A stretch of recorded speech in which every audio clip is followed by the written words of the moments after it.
Hey, how's it going everybody? I hope that you're all having an amazing day. In this video we have some huge old school RuneScape news to go over, including the announcement of a new Deadman mode tournament as well as the re-release of Bounty Hunter Worlds. I don't know about you guys, but this news has me super hyped up, and I'm actually a day late on the Deadman mode tournament announcement. But I'm still going to read over that because this is something that I have been anticipating for a long time now. But do me a favor, and if this video helps you out at all, then hit the like button because every single like helps me out a ton. But let's jump straight into it. I'm going to read this Deadman mode tournament announcement mostly as it's presented to me, and I will put a time stamp on the screen right now that will jump you straight into today's Bounty Hunter announcement if you've already read over the Deadman mode post that they did. So anyways, let's start off here, and it says, as per ModPip's message to the community, we're pleased to announce the old school RuneScape Deadman mode tournament. For this event, we're giving £25,000 to our three amazing mental health charities.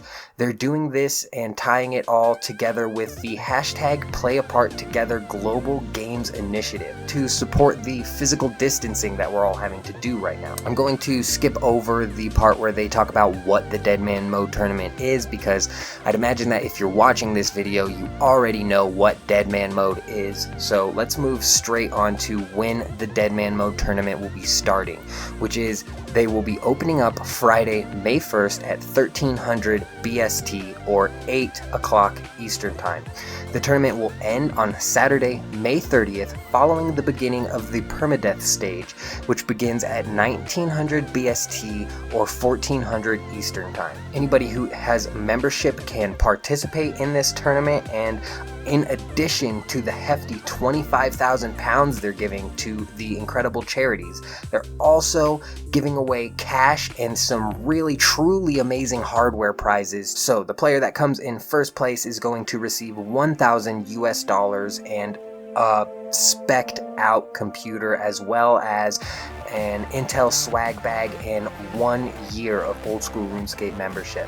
And the prizes just kind of go down from there, with the second being $500 and about half of that computer, and third and fourth place being $250, and I'm not even 100% sure what the prizes are for third and fourth place. It says Razor Kraken Ultimate and Base Station Chroma or Viper Ultimate and Gigantus Team Razor, and also 1 year of old school RuneScape membership, whereas in 5th through 16th place will be receiving 1 year of free old school RuneScape membership. Now this prize pool isn't quite what the prize pools in the past have been, but personally I don't even care about any of that. I'm just hyped up that this tournament is coming back. This is something that I've been anticipating for a really long time now, and I'm actually so excited because I've got a new computer coming in and I'm going to be able to record all of my Deadman mode content. Man, this is perfect timing. I'm so excited. I cannot wait for this Deadman mode season to start, which, quick little plug right here, if you want to subscribe to my channel to stay notified and see what happens to me during the Deadman mode season, then be sure to do that right now. But let's move on and see and talk about the notable differences that are coming in with this Deadman mode tournament. So let's talk about what has changed since the last seasonal. And if you guys don't know, it has been almost a year probably since the last Deadman mode tournament, because they were trying to iron out the kinks and really bring us a game mode that they were wanting to bring us. But let's talk about these changes. So they say that the structure has changed significantly, and they've decided to stop the prolonged qualifying period, essentially just combined them. The biggest benefit is that the account progress from the qualifying stage is directly carried into the final. Another change is there will be no XP cap. They introduced it in an attempt to ensure parity, and we hoped that new players who were put off by the hardcore nature of the game mode would give it a try and stay for longer. If we were being honest, it didn't work. We'd like to see how it'll work without an XP cap and with the combined structure. So it looks like they're taking away the daily XP cap that you get, so it's really going to be a super race and super grindy mode. This is going to be exciting to say the least. And another change is that they did the Chambers of Zarek and the Theater of Blood will not be restricted. Again, if they were being honest, they were curious to see how it might affect the metagame, if at all. and they aren't going to be enforcing rules against swapping or muling. In the past, these rules were rather vague and were often prone to misinterpretation. Some of the players argued that swapping was a way of evening the playing field when playing against clans or popular players like content creators who would be given resources and equipment. We'll see how this change affected the gameplay for future reference. This is exciting to me because the first 2 Deadman mode seasons that came out, I remember swapping was a huge thing, and if you didn't have a whole lot of old school RuneScape money, jumping on and knowing the mechanics of early game Deadman mode, you were actually able to swap that into old school RuneScape money, and a ton of it. I mean, like, we're talking 1 to 50, so 1 mil of Deadman mode money would literally get you 50 mil of old school RuneScape money, and that is absolutely insane. So I'm excited to see that they're bringing that back. A little bit unfortunate, the muling thing, because you know that one's kind of like in a gray area, because how exactly are they supposed to enforce it? And we saw a couple tournaments ago with the popular YouTuber Torvesta got disqualified from a tournament for technically muling, but I don't know, it was all a really gray area. And the muling is a problem because when you go out and you decide to put your stuff on the line to go and kill some people, just to find out that that person didn't have anything valuable on their account because it's all sitting on a mule, you know, is just a little bit unfortunate, and it kind of forces people, especially the solo players, to play a multi-account game. Really, you kind of have to play a multi-account game. So that's all of my thoughts though, and let me know down in the comments what you guys think about all of the changes that they made with the Deadman mode season, and let me know if you're excited to get on and try this out. But anyways, let's move straight on and talk about the Bounty Hunter returning. So this is something that they just posted today. Alright, so I'm just going to do my best to summarize this for you as quickly as possible, and it is not looking hopeful, at least from my perspective. So the biggest changes that you'll notice is that on Bounty Hunter Worlds, all players in the wilderness are skulled automatically. But these aren't your ordinary skulls. They feature different designs that reflect the highest tier of emblem that you and your opponents are currently carrying. So if you guys remember and have been playing RuneScape for a long time now, if you remember the Bounty Hunter crater that used to be in the wilderness and the different colored skulls that were over your head, basically let people know how much wealth you were carrying while in the crater. So it seems like that's what they're doing again, so you can kind of gauge how much wealth your opponent is carrying. Again, I don't think this is even necessary. I don't understand what the point is. I think that you can physically see what they're carrying, but I don't know, I may be wrong there. There are also some new restrictions on which accounts are actually allowed to participate in Bounty Hunter. You now must accumulate 20 quest points and 48 hours of total playtime. This is intended to prevent bots and farmers exploiting the minigames, though I'm sure they'll still work their way around this because the bot systems and farming systems that they have up now probably already have 48 hours of accumulated time on each account, unless they're getting mass banned, which personally I don't see happening. But changes to mysterious emblems is that they have been discontinued, and this is the most upsetting part to the update in my opinion. Their replacement is antique emblems, which will appear as loot drops from your target. There is also a chance for the loot to roll to upgrade the emblem, although this is dependent on the following factors.